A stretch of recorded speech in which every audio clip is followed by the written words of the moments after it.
Hello everyone, আসসালামু আলাইকুম। কেমন আছেন সবাই? আই হোপ সবাই অনেক বেশি ভালো আছেন। আলহামদুলিল্লাহ আমরা অনেক অনেক ভালো আছি।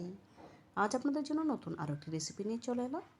আজ আপনাদের সাথে শেয়ার করব বিয়েবাড়ি স্টাইলে চিকেন রোস্ট রান্নার সহজ একটি রেসিপি। আশা করি রেসিপিটি আপনাদের অনেক বেশি ভালো লাগবে।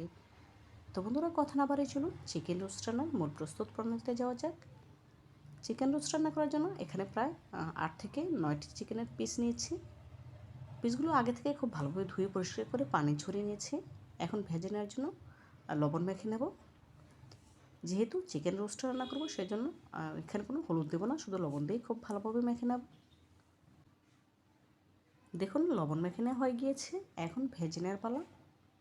ভেজে নেওয়ার জন্য চুলায় আগে থেকে একটি প্যান বসিয়ে নিয়েছি। প্যানে দিয়ে দিচ্ছি পরিমাণ মতো সয়াবিন তেল। যেহেতু চিকেনগুলো ভাজবো সেজন্য তেলের পরিমাণটা একটু বাড়িয়ে দিতে হবে। কয়েকটি চিকেনের পিস দিয়েছি ভেজে নেওয়ার জন্য। অবশ্যই গ্যাসের ফ্লেম হাই হিটে রেখে চিকেনগুলো ভেজে নিতে হবে।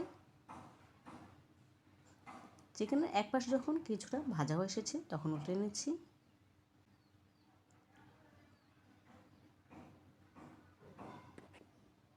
দেখুন বন্ধুরা, এই পর্যায়ে চিকেনগুলো আমার ভাজা হয়ে গিয়েছে।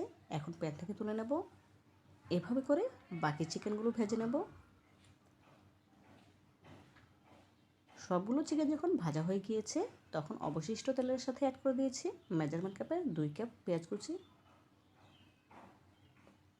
দিব কিছু আস্ত মশলা, এলাচ, দারচিনি, লং ও তেজপাতা। এখন পেঁয়াজগুলো নেড়েচেড়ে ভেজে নিতে হবে। দেব পরিমাণ মতো লবণ। লবণ দেওয়ার কারণে পেঁয়াজগুলো খুব সহজেই নরম হয়ে আসবে এবং ভাজা হয়ে যাবে। দেখুন বন্ধুরা, এই পর্যায়ে পেঁয়াজগুলো আমার ভাজা হয়ে গিয়েছে। এখন এর সাথে অ্যাড করে দিচ্ছি 1 টেবিল চামচ আদা বাটা, 1 টেবিল চামচ রসুন বাটা। এখন আদা রসুনের বাটাগুলো পেঁয়াজের সাথে নেড়েচেড়ে ভেজে নেব। এতে করে আদা রসুনের কাঁচা গন্ধটা চলে গিয়ে খুব সুন্দর ফ্লেভার আসবে। আদা রসুন যখন ভাজা হয়ে গিয়েছে তখন এর সাথে অ্যাড করে দিচ্ছি 1 চা চামচ কাঠবাদাম বাটা, 1 চা চামচ দেশি বাদাম বাটা, 1 চা চামচ কিশমিশ বাটা। এখন নেড়েচেড়ে এগুলো ভেজে নেব 1 মিনিটের মতো। দেখুন বন্ধুরা, মশলাগুলো খুব ভালোভাবে ভেজে নেওয়া হয়ে গিয়েছে। এখন এর সাথে অ্যাড করে দেব 2 টেবিল চামচ মিষ্টি দই। আমার হাতের কাছে টক দই ছিল না, সেজন্য আমি মিষ্টি দই দিয়েছি। তবে আপনাদের হাতের কাছে যদি টক দই থাকে সেক্ষেত্রে টক দই দিয়ে নেবেন। এখন নেড়েচেড়ে নিচ্ছি।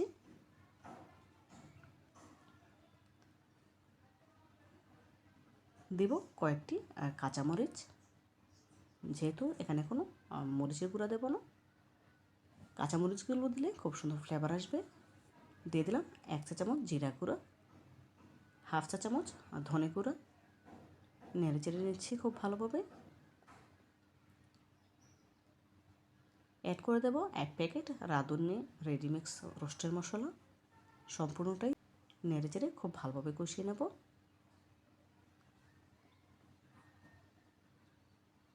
মশলাটা খুব ভালোভাবে কষিয়ে নেওয়ার জন্য এখন এর সাথে অ্যাড করে দেব 1/2 কাপের মতো পানি। পানি দিলে মশলাটা পুড়ে যাবে না, খুব সুন্দরভাবে কষিয়ে নেওয়া যাবে, সেজন্য 1/2 কাপের মতো পানি অ্যাড করে দিলাম।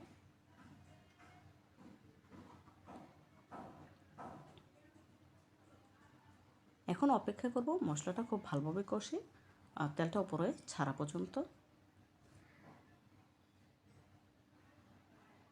দেখুন বন্ধুরা, এই পর্যায়ে মশলাটা কষিয়ে নেওয়া হয়ে গিয়েছে। এখন এর সাথে অ্যাড করে দিয়েছি আগে থেকে ভেজে তুলে রাখা চিকেনের পিসগুলো। 1-1.5 মিনিটের মতো খুব ভালোভাবে কষিয়ে নেব।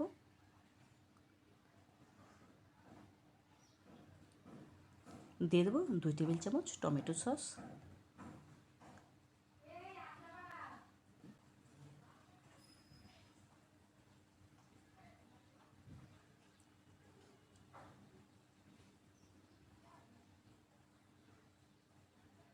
দেখুন চিকেনের পিসগুলো খুব ভালোভাবে নেড়েচেড়ে কষিয়ে নিয়েছি। এখন এর সাথে অ্যাড করে দেব মেজারমেন্ট কাপের 1 কাপ পরিমাণ লিকুইড দুধ।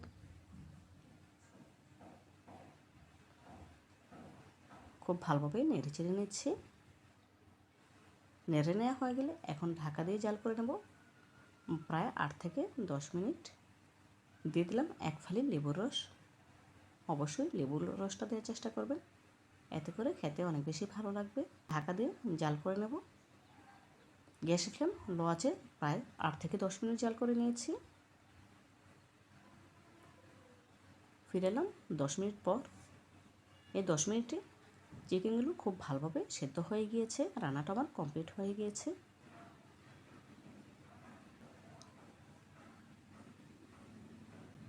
এখন চুলা থেকে নামিয়ে একটি সার্ভিং ডিশে সার্ভ করে আপনাদের সাথে শেয়ার করব। দেখুন বন্ধুরা, সার্ভিং ডিশে চিকেনের পিসগুলো সার্ভ করে নিয়েছি। মাশাআল্লাহ, বিয়েবাড়ির স্টাইলে চিকেন রোস্ট রান্না করা কমপ্লিট। চিকেন রোস্টের ফাইনাল লুক দেখুন। মাশাআল্লাহ, দেখতে কতটা সুন্দর এবং লোভনীয় লাগছে। দেখতে যতটা সুন্দর হয়েছে, খেতে একদম পারফেক্ট বিয়েবাড়ির স্টাইলে চিকেন রোস্টের মতো হয়েছে। তবু আজকের মতো বিদায় নিচ্ছি। আল্লাহ হাফেজ।